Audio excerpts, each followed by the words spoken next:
Korea जिले के अंतर्गत आने वाला ग्राम झुमका बांध में विगत 1-2 तारीख के झुमका उत्सव मनाया गया। उसी दौरान एक पत्रकार अजीत पाठेकर को पुलिस वाले ने उठाकर उसे 151 के तहत जेल भेज दिया और उसकी जमानत नहीं होने दी। पत्रकार ने नाराज होकर आज बैकुंठपुर थाने के बिस्तु जानकारी लेने पहुंचा। कोरिया एमसी और सरगुजा के पत्रकार वहीं पर मांगकुल जवाब नहीं मिलने से पत्रकार पहुंचे कलेक्टर ऑफिस के बाहर। पुलिस वालों ने अंदर जाने से मना कर दिया। समाचार लिखे जाने तक सारे पत्रकार कलेक्टर ऑफिस के बाहर खड़े थे। प्राइम टीवी के लिए कोरिया से अज़ीमुद्दीन अंसारी की रिपोर्ट।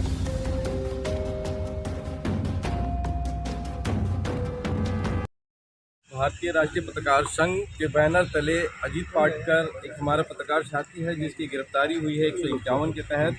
पुलिस प्रशासन से हमने इस बारे में बात करने का कोशिश किया तो उन्होंने बताया कि शराब के नशे में हुड़दंग कर रहा था, जबकि एक सत्यता नहीं है। उनकी गिरफ्तारी की निंदा करते हैं पत्रकार संघ के भारतीय पत्रकार राष्ट्रीय संघ के बैनर तले सारे पत्रकार साथी इकट्ठा हुए हैं। एडिशनल एसपी से मिलने के प्रयास किए और इसके साथ कलेक्टर साहब से भी हम लोग मिलकर आ रहे हैं। उन्होंने बोला कि आप घर पे नहीं कार्यालय पे मिलते हैं, बस उनकी इंतजार कर रहे हैं। लेकिन हमारा एक ही मांग है कि हमारा जो साथी को गिरफ्तार किया गया उसकी बेल आज ही हो और तत्काल हो, नहीं तो हमारा बैनर भारतीय राष्ट्रीय पत्रकार संघ किसी भी रूप में या धरना प्रदर्शन हो या गिरफ्तारी हो हम देने को तैयार हैं। हमारे साथी को आज ही बेल होना चाहिए, क्योंकि 151 शराब के हुड़दंग हमने कई बार थाने को सूचना देते हैं तो कोई कार्रवाई नहीं होती है, लेकिन हमारा पत्रकार साथी था तो तत्काल कार्रवाई हो गई। आखिर पत्रकारों पर यह अत्याचार कब तक होता रहेगा? शासन प्रशासन मौका मिलते ही अपनी वाहवाही लूटने के लिए, अपने कॉलर खड़ा करने के लिए हमें इसी पत्रकार को बुला लेते हैं अपने पास, और आज जब जरूरत पड़ती है पत्रकारों को तो झूठा आरोप लगाकर उस पर कार्रवाई करने को तत्काल तैयार रहते हैं। ये इस तरह की दोहरी रवैया कब तक चलेगी? जैसा कि देखा जा रहा है अभी अंबिकापुर में मुख्यमंत्री के मौजूदगी में पत्रकारों के साथ ऐसा किया गया और अभी ताजा मामला बैकुंठपुर में, इसमें आप क्या बोलना चाहेंगे? ये तो हमारा संघ पहले भी निंदा कर चुका है उसकी, और इसकी क्षमा याचना भी उनके नेताओं के द्वारा मांगा गया। उनको ऐसा महसूस हुआ कि हम पत्रकार साथी के साथ गलत किए हैं। और कोरिया जिला में भी जो लगातार घटना हो रहा है, सूरजपुर में भी घटना हुई है, तो ये सब लगातार पत्रकारों के साथ होता है। पत्रकार या तो खबरों का बहिष्कार करें, प्रशासनिक खबरों को लगाना बंद करें। जो भी एक कदम हमारा जो संघ निर्णय लेगा हम लोग सब उसी पे तत्पर रहेंगे। क्या लगता है क्षेत्रीय नेता जो भैयालाल रजवाड़े उनकी भी नहीं सुनेगा कलेक्टर? ऐसा हम लोगों को सूत्रों के द्वारा जानकारी मिली है कि भैयालाल जी ने कलेक्टर साहब से बात किया तो उन्होंने कहा कि थोड़ी सी हमें समय दें। सूत्रों से जानकारी मिल रही कहीं न कहीं कलेक्टर का इस विषय में हाथ है और उस पत्रकार को अंदर कराने में कलेक्टर साहब की पूरी संलिप्तता है। हम लोग जो इस तरह से बात कर रहे हैं वो पत्रकार की बेलेबल नहीं होने का प्रयास में है कि बेल ना दिया जाए।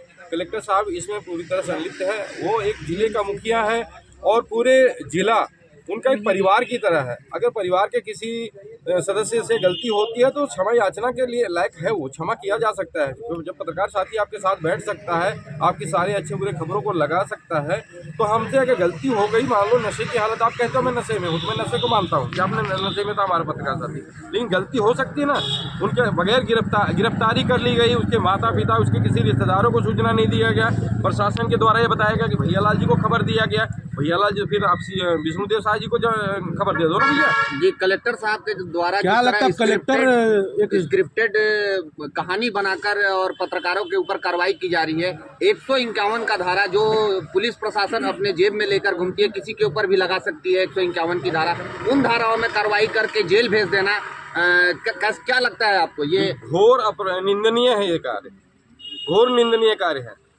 हमने अभी प्रशासन को बताया कि कलेक्टर परिसर के पीछे, एसपी कार्यालय के पीछे दारुओं का अंबार, बाटलों का अंबार पड़ा हुआ है। वहाँ पे जब रात में लोग दारू पीते हैं, शराब पीते हैं, तो वहाँ पे क्यों नहीं जाके आप छापा मारते हो, क्यों नहीं कार्रवाई करते? एक पत्रकार साथी की सूचना मिली तो तुरंत कार्रवाई हो गई। यहाँ तक कि जेल में शराब की मुहैया कराई जा रही है, आज खबर लगी है।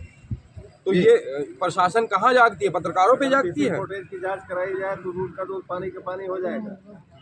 उस खबर में सीसी फुटेज को देख लिया जाए। प्रशासनिक अधिकारी अगर जाग जाए तो अपने क्या संघ पत्रकार सुरक्षा कानून की मांग करती है? लगातार पत्रकारों पर इस तरह हमले हो रहे हैं। भूपेश बघेल ने जिस तरह झूठा वादा किया था पत्रकार सुरक्षा कानून की, क्या उस पर आप फिर से अडिग रहेंगे?